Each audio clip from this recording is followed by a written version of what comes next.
up, guys? I'm VJ IE from the number one music channel in the Philippines, Mix. And welcome to this MYXclusive interview. Today, we have an international artist joining us. He is a Singapore based singer songwriter, and he has a new track out. It's called Eiffel Tower. Please welcome Dru Chen.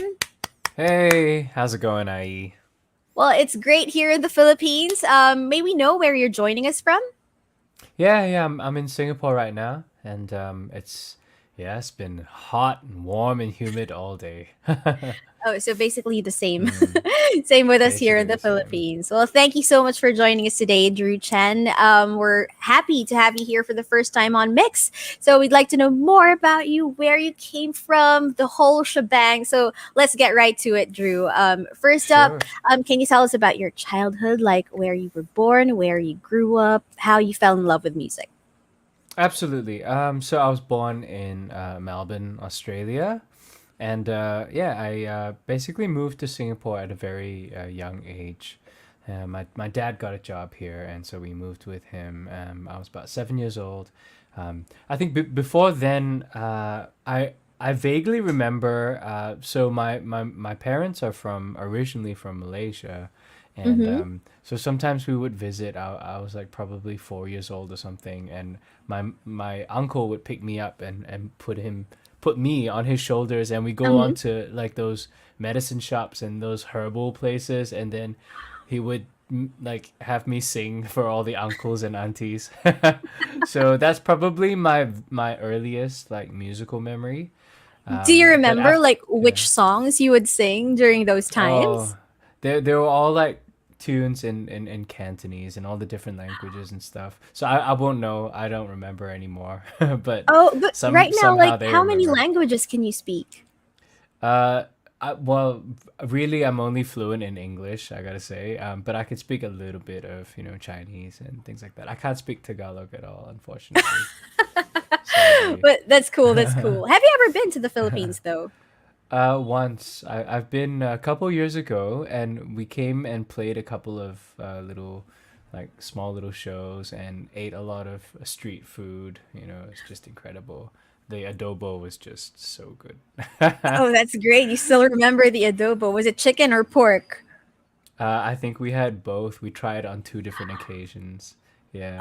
One of Oh, my best friends, like growing up in Singapore, in school was Filipino. So, we just, yeah, we'd have food, Filipino food. oh, that's Yeah. amazing. But how about your Filipino fans? Have you been hearing from them online? Yeah, well, I think that, I'm really appreciative of all the support that we get regionally, this Philippines, Indonesia as well, Malaysia, and hopefully it'll be wonderful to have another opportunity in the future, to come and travel again. Yeah, let's see how we go with the pandemic.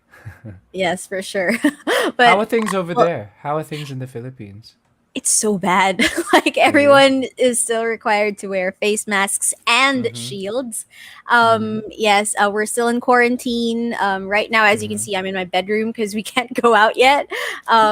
Just the essential workers. So Mm-hmm. yes, it's not looking good. We're all joking like we're gonna be seeing each other in like 5 years. Um, so it's Oh. that bad. How about there in Singapore? Um, I think basically the same. We all try to get Really? the. Luckily, we've got we're starting to do more like vaccinations and things like that. Hmm. So, yeah, Well, I it's the got I same got here. yeah. Some people are getting vaccinated too. Have you gotten yours?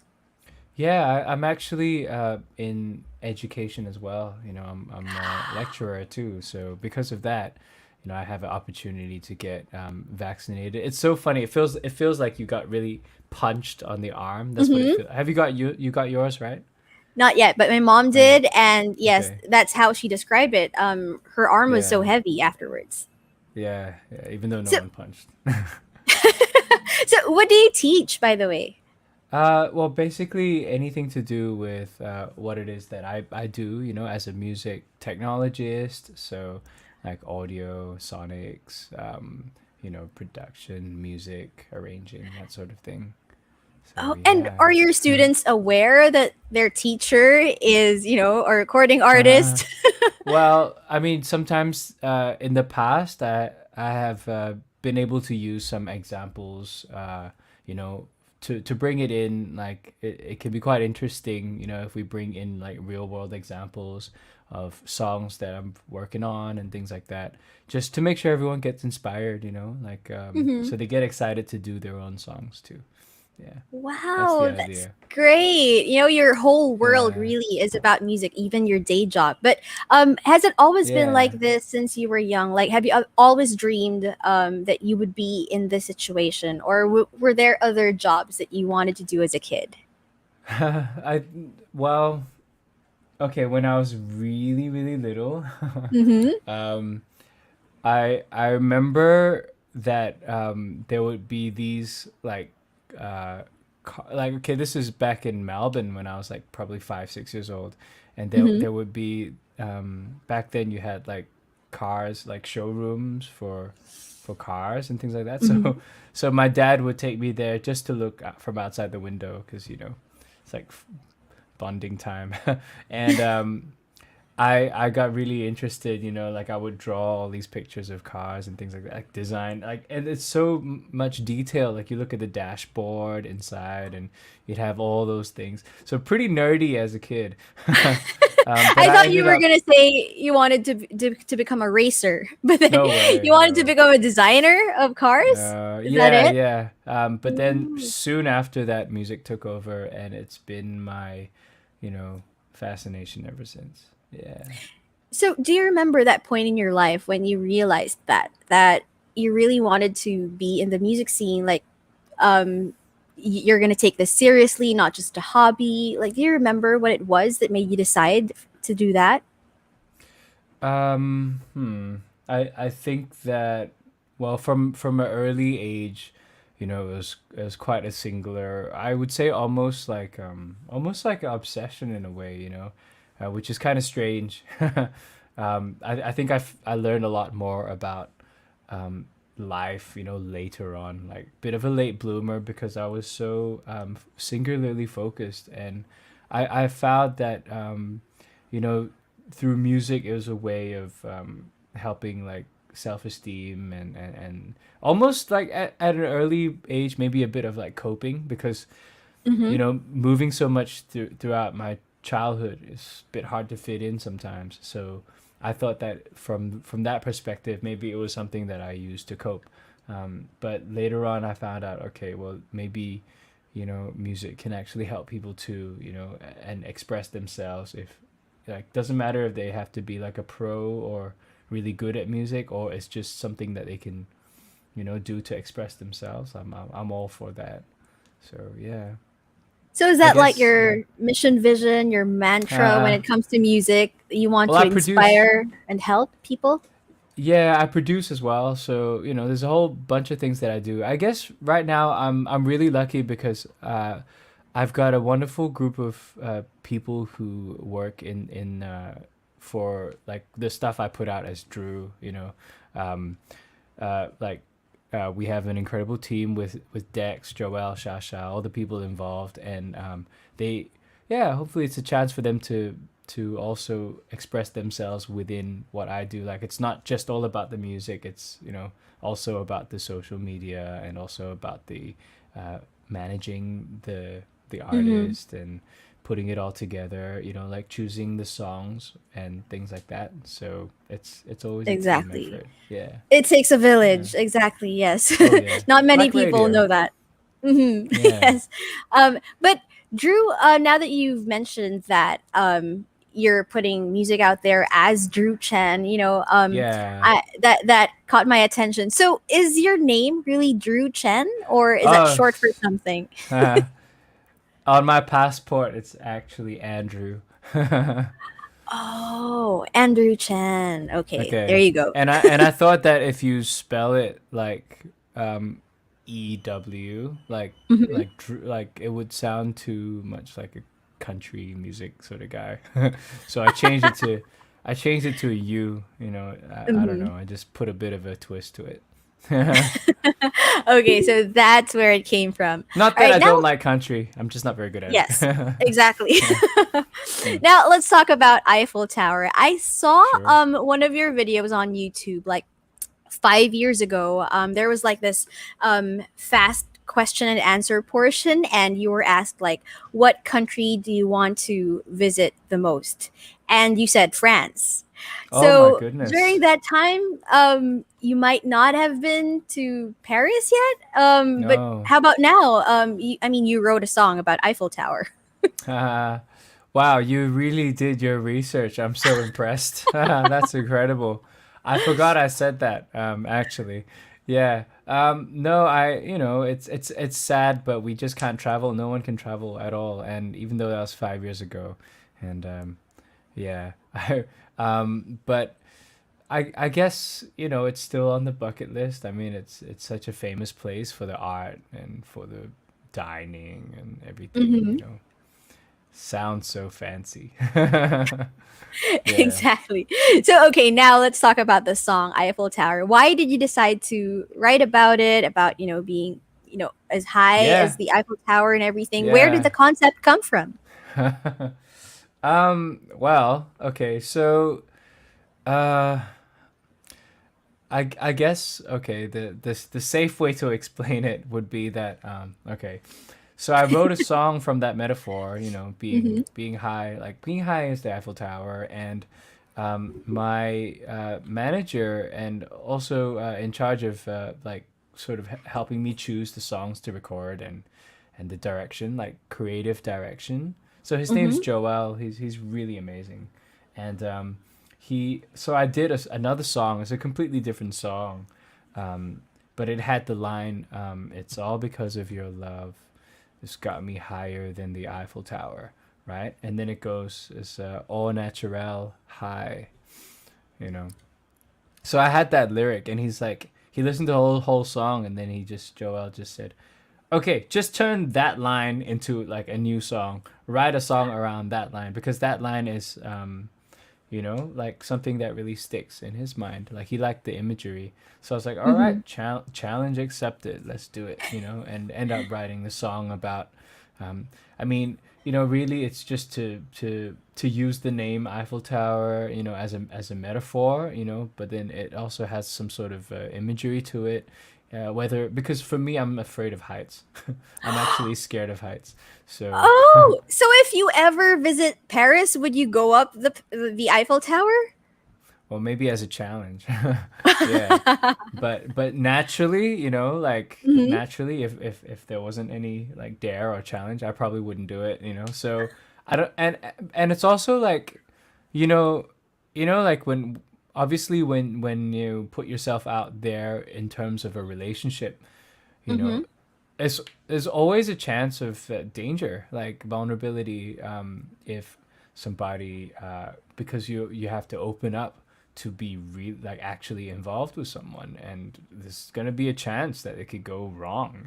You could really you could hurt, or the other person could be hurt and this and that. So I Yep. thought, okay, well, as afraid as I am of heights, sometimes jumping into relationship like a commitment is a similar feeling, and then you got to choose well. Is this something that I like? Okay, let's go for it. So the song Oh. has that other level of meaning as well. Yes, learning about your fear of heights puts the song in a whole different perspective. So thank you so much for sharing about that. No Now, problem. Drew, because you might not know this, but in our channel, we Mm. play out music videos as well. So it's a big deal for us. Like your Filipino fans would have to vote for it every day on our official website, mixph.com, for it to enter our charts and we can play out the music video on the channel. But Oh wow. so we're so excited about music videos. So we just want to know, is there a new music video coming out? Is there something in the works for Eiffel Tower, maybe? Yeah, absolutely. So what happened with Eiffel Tower is that we're gonna go to France. No, I'm just kidding. We can't do that. We can't even gather in groups of more than two right now, and then it'll go up to five soon. So there's no way to do like a big production. But what we Mm-hmm. managed to do was like do a very, quite a delicate, gentle sort of like an intimate, like an acoustic version. So Mm-hmm. we have a music video that is like a lyric with the lyrics and acoustics and things like that. That's available now. Actually, it's out already on YouTube. So I guess that's the one that we're really proud of. Hopefully, people like that too. Yes, I saw that too. Mm. The lyric video that's like the stripped down version. So to everyone watching Yeah. right now on Facebook, Twitter, YouTube, TikTok, do catch that. Do watch out for that. It's actually now on the YouTube channel of Dru Chen. Okay, now what else can we Mm. expect from you for the rest of 2021? Anything else that you're working on? Absolutely. Okay. So I'm very glad you asked. So there are a few songs that are already sort of in my hard drive, but they are they're getting ready. So we just Mm. keep pumping out new material, and experimenting with different genres. So I guess the theme for this year is to experiment. You have to try every flavor of ice cream. Gotta try everything once. So I'm hopefully trying to do that with the music, just to give fans of, maybe some people like a indie style, or some people like R&B, and some people like this and that. So we try and do everything, and just put our own spin on it. So that's what's coming up. Yeah. Ooh, yes. And is a compilation coming out, an EP, Yeah. an album? Absolutely. I don't think I can announce anything just yet, because we have to, confirm it. We have to, well, not confirm, we have to finalize it. But yeah, there's some exciting stuff, and we'll definitely reach out, Yay. as it comes out. Well, now that you've mentioned, the theme of the year, we Mm. noticed that your theme is also floral. Can you explain Yeah. to us like why you decided on this particular theme? Okay, once again, it's definitely a team effort. So we sat down, and like Joel, Shasha, Dex, myself, and they had some imagery, of the different kinds of flowers and different color Mhm. schemes to suit the style of the music. Like the previous track was more like a R&B neo soul kind of thing, and then there was also like a throwback kind of retro element to it. The song's called Replay, so it's like nostalgic, like replay. Mhm. And so that had a certain kind of color scheme to it. And then now this one here, Eiffel Tower, is quite delicate with the purples and whatnot, and the white. um, and so I guess we just free flow. We just like throw ideas around, and at the end of the day, everyone's really happy. And that's how we come through it. But I think for me personally, flowers, probably, they signify, blossoming, like new energy that's coming up, and turning into something beautiful and growing. What do you think? Do you like flowers, or you're not a fan of flowers? Well, What's your yes, I favorite? find them pretty. I'm actually not a fan of. I mean, You're not. to be That's given okay. to girls, like Yeah, I think that they're expensive. They're way too expensive. Like I'd rather someone buy me food instead. But yes, aesthetically though, they are that's beautiful. They cool. make weddings look 10 times better because of the arrangement and everything. So aesthetically, yeah, they're pretty cool. So that's That's great. so Thank you so much for funny. why. No, that's like exactly what my mom told me the other time, because I think Really? because like we wanted to get something for her, and she's like, no, Mhm. might as well get food. So like there you go. Practical. Your your mom is Yeah. my kind of people. But Yeah. it's true. Some It's people true. like them. Some people like them. Some people Yes. don't. Yes. And some people like food. Uh-huh, to each his own. But thank you so much for sharing so much with us, Drew. We can't wait for Thank your you. feature releases, but to everyone watching, please do stream Eiffel Tower. It's out now, and also watch the lyric video out. It's a different version. It's a stripped down version. Actually, you do that to a lot of your songs as well. There are a lot of other Yeah. different versions for the music of Dru Chen. Do check it out. Where can they follow you online, Drew? And what is your message to all of your Filipino fans? Okay, it's really really easy to find me. Just type Drew, but spelled Dru. So Dru Chen, Chen music. So just at Dru Chen music, And yeah, please reach out to me. And yeah, my message to all of you: please stay safe out there and keep making the wonderful culture and food and art and everything. Oh, I gotta say one more thing. I'm a Oh, big sure. fan of. I think Filipinos are really like talented at basketball, right? Oh, Like, there's a we huge love it. following Yes. there. Yeah. Mm-hmm. So, wow. Okay, because I had to challenge a couple of people, and they kicked like they just completely like won out against me. They were really good. Um. Anyway. It's the biggest sport here. Like in the US, it's football, right? But in here in the Philippines, our biggest sport is Basketball. basketball. Yes. How about there? Yeah. Um, a little bit, but not as much because the people from the Philippines are so talented at basketball. So I just want to say shout out, to the basketball players in the Philippines, and yeah, thank you so much for tuning in. For being here, checking it out on Mix. Thank you, IE. And thank you for remembering my name, by the way. And thank you for giving us some of your time, Drew. And we hope that you Mm. get to visit the Philippines someday after all this is done. And we'll feed you adobo again. And we'll make sure Oh, to, you remembered. of course, we'll make sure to, have a basketball court ready for you as well. In the meantime, everyone, let's all stream Eiffel Tower. Thank you so much once again, Dru Chen, for joining us. Once again, I'm BJ IE from the number one music channel in the Philippines, Mix. Bye, guys.